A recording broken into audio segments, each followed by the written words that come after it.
So it is really a delight for me to be out here at Bountiful Farms, and I'm here with Todd. And you know, I love topiaries. I always have. So my first question to you would be, how did this begin? Because it's a lot of acres of beautiful topiaries. Well, thank you. My brother and father started the nursery. It's been over 30 years ago. Really? And we have some amazing, talented employees that have been with us for many years. Wow. And my brother and father went out one day with some of the crew that showed to have quite a talent with topiary, with spiraling and doing different sculptured items. And they brought to them a coloring book with some of the small drawings of a giraffe or of a deer.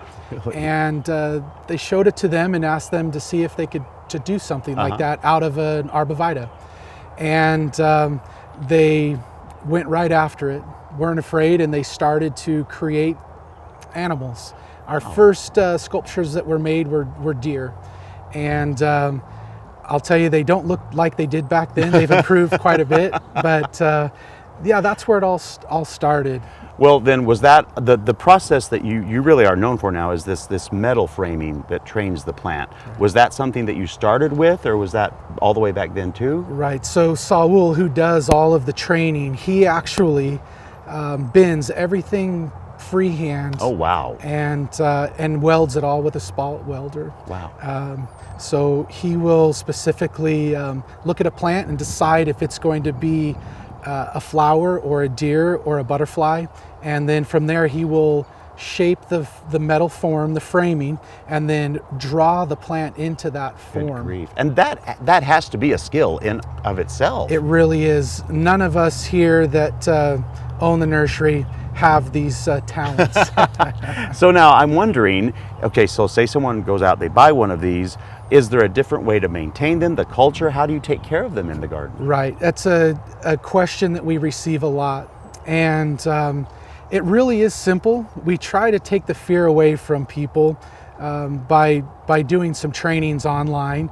But you know, really with plant material, there's just a few basic things you want to watch for. It's best not to prune in the middle of summer when it's extremely hot out.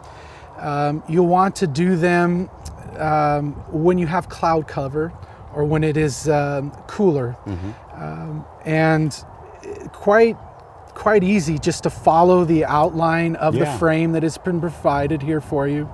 And if you'd like, you can leave it about an inch out from on these, for example, on these petals, and you can even use any scissor that you have in your cupboard at home, or a 6-inch Corona grass shear. Whatever you're comfortable using, you basically just give it a simple haircut. And I would assume if you could color within the lines when you were a kid, you can cut around the lines as an adult, so that would make it very simple. It really is that easy. And what about, like, once you get them, whether you keep them in a pot or in the ground, is there a different way of maintaining that culture of the plant? Sure. You will always want to upsize the container over several years. So I would go 2 years and then I would put it in a larger container.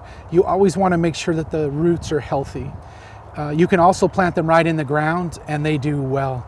We've had these sculptures now on the nursery for over 20 years. Wow. And we have some that are that old, and they will maintain their look as long as you are willing to give them their haircut at least once a year.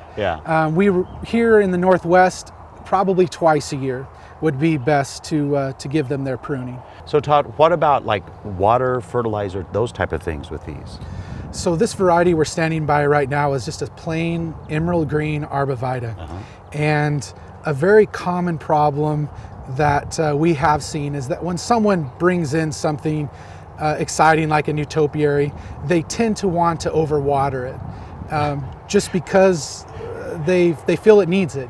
But it's just a very simple watering that you would do like any of your other plant material in your yard. You don't want to overwater it by any means. And fertilization, you would use the same conifer fertilizer you'd use on any of your other plant material that you have in your yard. Well, and you guys too, you have a great selection. Tell me about some of the varieties of things that you do here. Well, we have many sizes on flowers. For example, we do a mini, which is about half this size.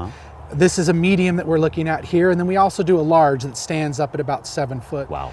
And then with those sizes, we have dolphins and giraffes, bears, we do butterflies, really any animal that someone can come up with, or any design that someone they really want, we can produce that for them. So you can even do custom work for a customer. We do. Custom work has become quite popular these days. Logos, for example, are something we do a lot of now for different companies throughout the U.S. And I've seen all kinds of different tree forms, but you also have beautiful archways that you create as well. We do. We do living umbrellas, arches, different size of walls and screens. Wonderful. Yeah, creating that outdoor patio.